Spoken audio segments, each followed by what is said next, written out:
প্ৰতিপ্ৰধান পূজনীয় ঋষি মুনিগণ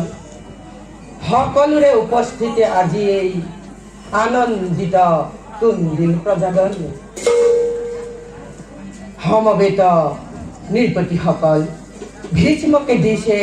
হিয়া ভৰা সম্ভাষণ সাদৰেৰে গ্ৰহণ কৰিব মন্ত্ৰীবল মহাৰাজ স্বয়ম্বৰৰ সকলো যোগাৰ হল নে আয়োজন সকলো যোগাৰ কৰা হৈছে গঢ়ি উঠিছে এই কুন্দিল ৰাজ্য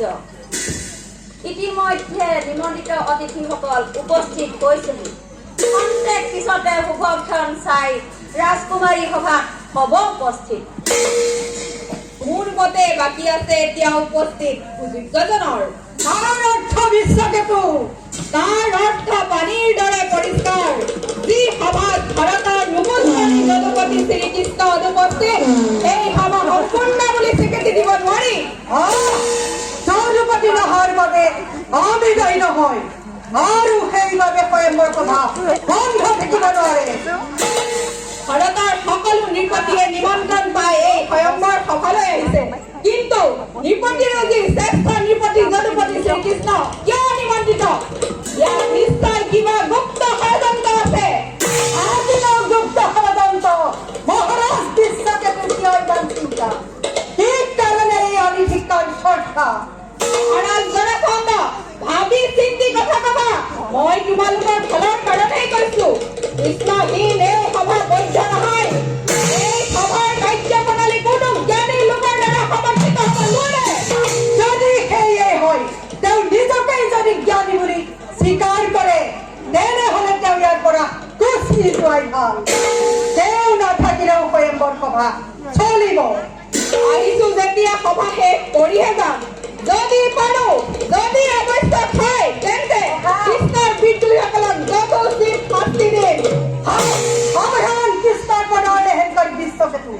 তোৰ বৰ কথাৰ নীৰৱে সহ্য কৰা নহব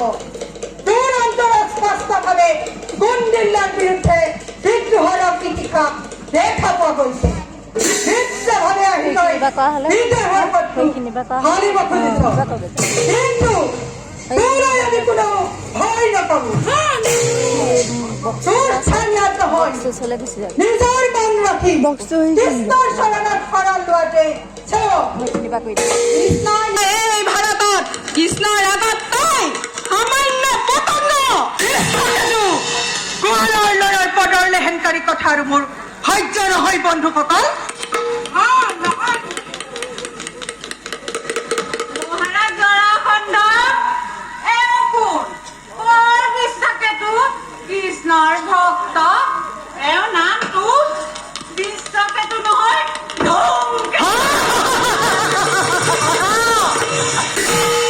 আমি আৰু এই পৃথিৱীৰ পৰা কৃষ্ণৰ নাম সামলি নাৰাখো আমি সকলোৱে মিলি যাদৱক সুবলঞ্চে নিপাত কৰিম মূৰ্খ জৰাসন্ধ পাৰিবি পাৰিবি তই সঁচাকৈ পাৰিবি নে তই এই কৃষ্ণৰ দাস বিশ্বকেতু মুখন আৰু বৰ কথা সহ্য নহয় নিৰ্বাচীবৃন্দ সাজু হোৱা হওক এতিয়াই আমি সকলোৱে মিলি কামক বধ কৰো। চাওঁ কৃষ্ণই তাক কেনেকৈ ৰক্ষা কৰে। মই উপস্থিত অস্তাতুল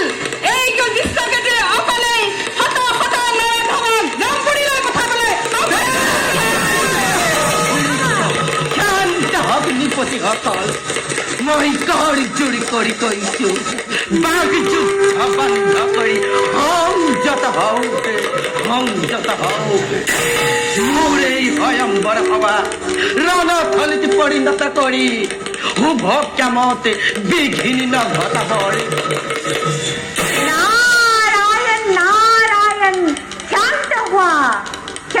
হোৱা নৃপতিসকল। সকলোৱে জনা উচিত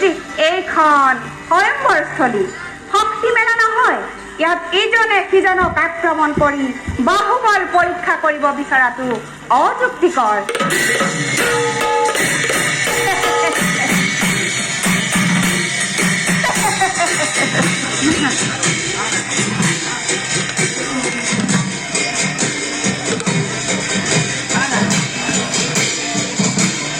সভাসদসকল, কুণ্ডিল কৰি স্বয়ম্বৰ সভাত পদাৰ্পণ কৰিলেই আপোনালোকে নিজ নিজ আসন উপৱেশন কৰক।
বিশাৰদ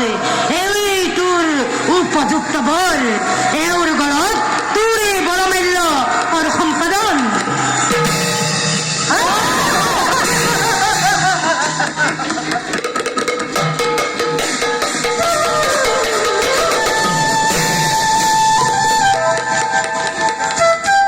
দাদা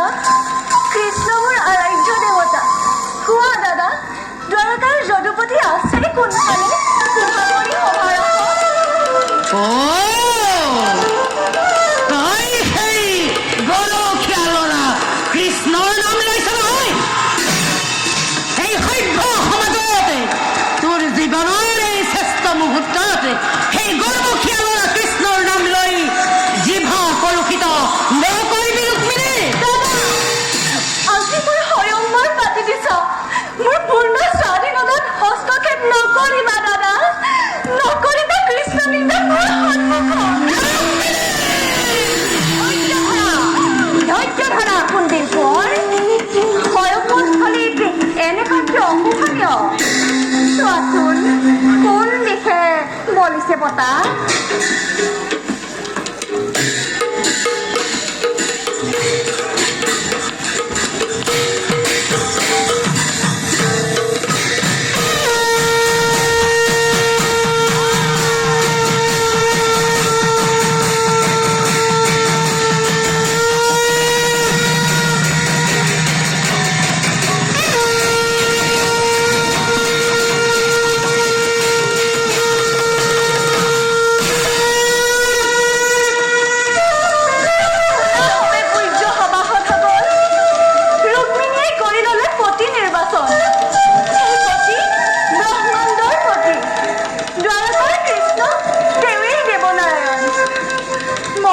নাৰদে দিয়া বিস্পন্ত জপি যাৰ নাম হয়নে সপোনে মনত পৰাৰে পৰা কটালো জীৱন আজি সেই সুপবিত্ৰ নাম শুনি এই মোৰ বৰমাল্য কৰিলো অৰ্পণ হে প্ৰভু মোৰ এই বৰমাল্য কৰাহি গ্ৰহণ হে প্ৰভু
জলেৰে ঘেৰা দ্বাৰকা বৈঠ